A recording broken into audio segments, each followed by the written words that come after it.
You ever wonder why you basically never see a diesel car on the road here in the US? I mean, everywhere else on the road, diesels are like that one cousin who always shows up at family dinners. Reliable, efficient, and everyone secretly likes them. But in America, diesel's the weird cousin that you want to leave in the Walmart parking lot. You just don't want to deal with him. Today, we're diving deep into the story of why diesel failed in America. The history, the scandals, the culture, and yeah, why your uncle's Ram truck isn't the norm for daily driving.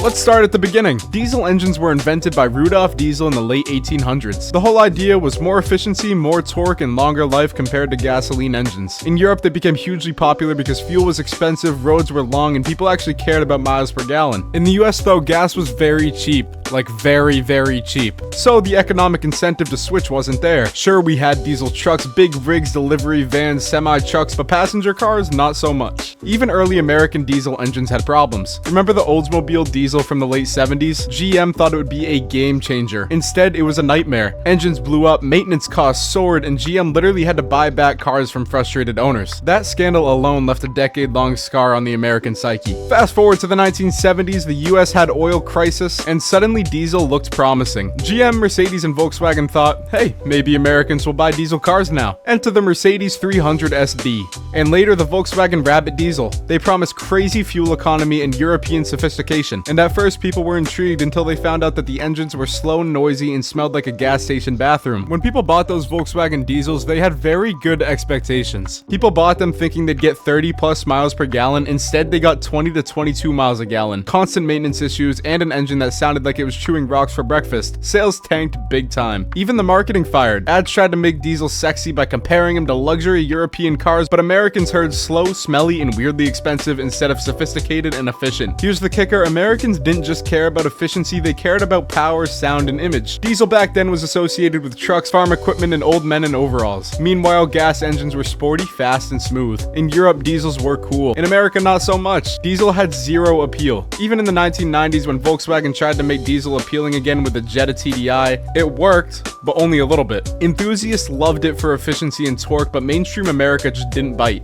And let's be honest, diesel smelled weird. On the other hand, gas smelled pretty dang good. Diesel, to be quite frank, diesel smells terrible. Not exactly a selling point. Now we get to the government side of things. Diesel engines emit nitrogen oxides and particulate matter. In Europe, regulations were strict but gradual. In the US, the EPA regulations were like trying to fit a sumo wrestler in a go-kart. Automakers had to add filters, catalysts, and complex injection systems, which made cars expensive and unreliable. Combine that with already skeptical Americans and you get a recipe for disaster. Some manufacturers tried to cheat or cut corners, which made things worse. Americans started seeing diesels as polluting, complicated, and expensive. Even environmentally conscious buyers looked elsewhere because the hassle wasn't worth it. Oh yes, Dieselgate. It's 2015 and Volkswagen is caught cheating emission tests on their TDI engines. Suddenly, diesel isn't just uncool, it's criminally uncool. Americans who might have considered diesel were like, wait, you lied about emissions and sold us cars that stink like terrible sushi? Yeah, that killed diesel's image overnight. Sales plummeted, lawsuits piled up, and Volkswagen had to pay billions in fines. The entire industry got tainted, and even other diesel makers like Mercedes and BMW had to fight for credibility. Meanwhile, across the pond, diesels thrived. Countries like France, Germany, and Italy made them mainstream. Europeans loved torque for highway driving, fuel efficiency for long commutes, and the whole save money, save the planet narrative. In the US, the opposite happened. Gas was cheap, highways were long and fast, so people wanted power, and SUVs started taking over.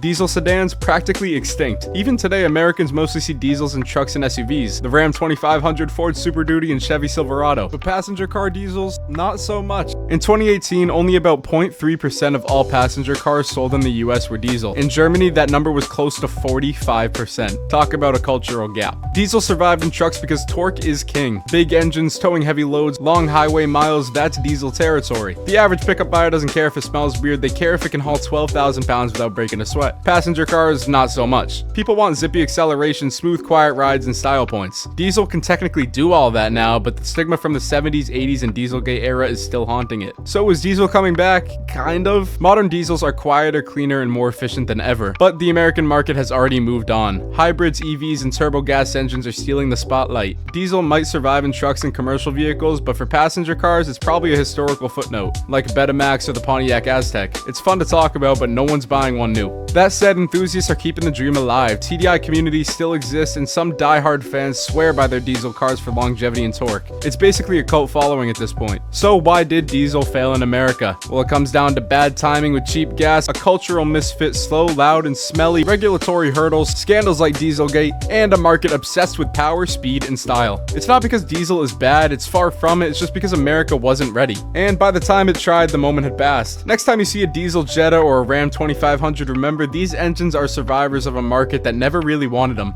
And that, my friends, is why diesel failed in America. So if you ever meet a diesel in the US, give it a nod of respect. It's basically the underdog that made it this far without anybody really noticing. I appreciate you all so much for watching. Click that sub button. Peace.